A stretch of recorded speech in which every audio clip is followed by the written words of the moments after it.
ఓడిపోయినాం. నేను కూడా 70,000 ఓట్లు వచ్చినాయి. గెలిచిన ఆయనకు 5,000 ఎక్కువ వస్తుంది.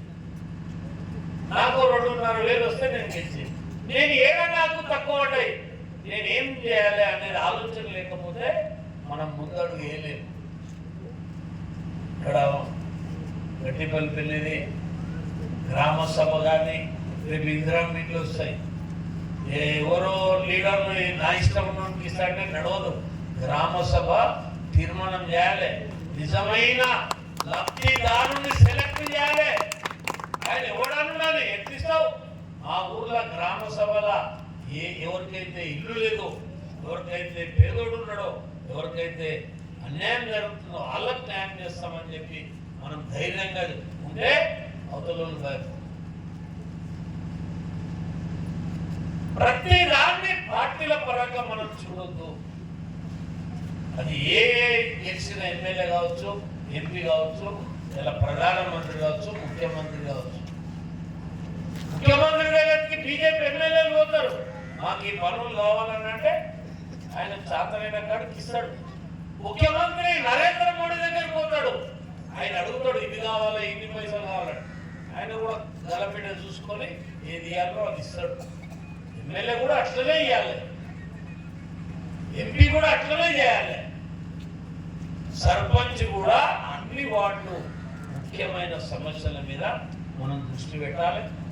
ఈ చిన్నతనంలో నీకు భగవంతుడు గట్టిపల్లి ప్రజలు కరుడు గట్టిన కాషాయ తీవ్రవాదులు కష్టపడి అందరూ గెలవాలని కష్టపడ్డారు, నెంబర్లు గెలవాలని కష్టపడ్డారు. దాన్ని మనం నిలబెట్టుకోవాలి. అందరూ ఇవాళ ఆయనని సర్పంచ్ గెలిచినాడు, ఇక తెల్లారు తిట్టుకోవడం స్టార్ట్ చేస్తాడు. ఏం చేసిన వాడు, ఏమైందమ్మా, అట్లా కాదు. ఇలా మనం పంచాయతీలు ఉన్న డబ్బులు తీసి ఖర్చు పెట్టాలంటే కూడా 6 నెలలు పడుతుంది. తీర్మానం చేయాలి, ఎస్టిమేట్ చేయాలి, పని చేయాలి, బిల్లు చేయాలి. ఈ బిల్లు వస్తుందనే నమ్మకం కూడా లేదు ఈ గవర్నమెంట్. పోయిన సర్పంచులకే బిల్లులు రాలే, ఇంకా వాళ్ళే ఏడ్చుకుంటూ తిరుగుతారు. ఇప్పుడు ఏమైనా పైసలు వస్తే ఆ బిల్లులకే పోతాయి, ఆ పాత ఆయనకి సరిపోతాయి. కొత్త పనులు రావాలంటే సంవత్సరం దాకా ఎట్లా మనం పని చేయాలి, ఎట్లా ముందుకు పోవాలి, ఏ రకంగా మనం డెవలప్ చేయాలనేది ఆలోచన చేయాలి. అనుభవంతో నేర్చుకోవాలి, పెద్ద మనుషులతో నేర్చుకోవాలి. మాజీ సర్పంచ్ ఉన్నాడు, ఆయనను కలవాలి. ఇంకొక ఆయన ఉన్నాడు, ఆయన కంటే ముందు ఉన్నాడు. అందరికి కలిసి రావాలి.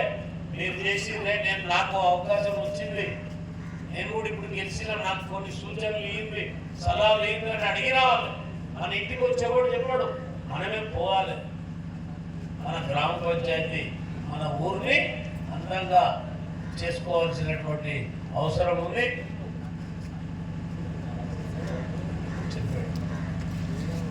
ఇప్పుడు ఇది గ్రామం ప్రశాంతంగా ఉండాలి, ఎలాంటి రెచ్చగొట్టి ఏదో చేయాలి, లొల్లు చేయాలనేటువంటిది ధోరణ చేసిన ఒక మెట్టు మనం దిగి ప్రశాంతంగా ముందుకు పోయేటట్టు చేయాలి.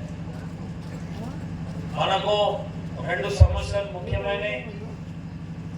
బ్యాంకుని ఓపెన్ చేయించుకోవాలి, రెండోది మండల కార్యాలయాన్ని కూడా మన పోరాటం మండలం వచ్చేంత వరకు పోరాటం చేస్తున్నాం. ఎప్పుడు మండలంలో జనరల్ బాండ్ల నీ నోట్లకి వెళ్ళి మండలం ఆఫీస్ గురించే రావాలి. ఎమ్మెల్యే కలిసినట్టే మండలం గురించే మాట్లాడాలి. ఏ అధికారి కలెక్టర్ కలిసినా, ముఖ్యమంత్రి వచ్చినా, మంత్రి వచ్చినా ఈ నోట్లకి వెళ్ళి మా గట్టిపల్లికి వెళ్ళి మండలం ఏమైందనే కొట్లాడాలి. మండలం సాధించే విషయంగా అల్పేరుగని పోరాటం చేయాలి. ఆ దిశలో మనం పనిచేయాలి. ఏదైతే మనకు పార్టీ ఆఫీస్ కొరకు కూడా కరుణాకర్ 120 గజాలు స్థలాన్ని కూడా ఇవ్వాలి. వారి ఏదైతే గారిని ఇలా నరేంద్ర మోడీ అడుగుతాడల్లా నడవాలి. నరేంద్ర మోడీ పథకాలు ఓ 200 ఉంటాయి. అవన్నీ మన ఊళ్ళో ఒక్కొక్కటి తీసుకురావాలి. ఆ స్కీములు ఎట్లా లేవాలనేది చదువుకున్నావు కాబట్టి నువ్వు తెలుసుకోవాలి. అలాంటి తెలుసుకున్న వాళ్ళకు అడిగి తెలుసుకోవాలి. అప్పుడే స్కీముకు పరిపక్వత ఉంటుంది. మీ అందరినీ మళ్ళీ ఒకసారి కలిసినందుకు నేను మీ అందరికీ చేతులెత్తి నమస్కరిస్తున్నా. నా మీద ప్రేమతోటి నాకు ఓట్లేసిరు. ఇలా నా మీదతో పాటు చంద్రశేఖర్ మీద ప్రేమతోటి ఓట్లేసినందుకు నా మీద కూడా బరువు ఉంది. ఇప్పుడు నేను గెలిచినందుకు గడప గడప ఏదో ఒక పనికో దానికో దీనికో నేను కూడా వచ్చుకోనికి వస్తుంది. మనోడు ఉన్నాడు కదా అని చెప్పి చేయాల్సి వస్తుంది. కాబట్టి మీరందరూ కూడా మనస్ఫూర్తిగా ఓటేసి గెలిపించినందుకు కష్టపడ్డ ప్రతి కార్యకర్త, సీనియర్ నాయకులు, మా లక్ష్మణన్న, 30 ఏళ్ళ కళ, మా దంగననుకో, రమేష్ అనుకో, మా సాయిరామ్ అనుకో, ఇంకా మా విజయ్, మా పవన్ బూత్ అధ్యక్షుడు, అంతకుముందు విజయ్ ఉండే బూత్ అధ్యక్షుడు, సీన్ ఉండే, యాదగిరి ఉండే, మా శ్రీనివాస్ రెడ్డి ఉండే, వీళ్ళందరూ ఎప్పుడో పెట్టిన చెట్టు పువ్వు ఇప్పుడు ఊసింది.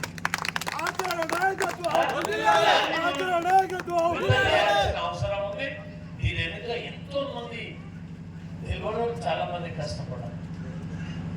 బయట కనపడిన కొద్దిమంది అయితే తెర వెనుక గుర్తింపు కూడా కాదు, ఈ గుర్తు గెలవనీకే కష్టపడడం చాలా మంది. అవుతుంది. వాళ్ళందరూ కూడా మనస్ఫూర్తిగా నేను వాళ్ళని అభినందిస్తూ ఒక 5-6 మంది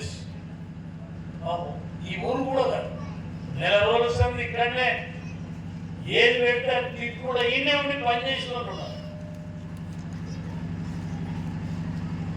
కాబట్టి మన పార్టీ, మన మోడీ, ఎలా బీజేపీ లేకపోతే దేశం ఉండదు. అంటే ఇంతవరకు లేదా అంటే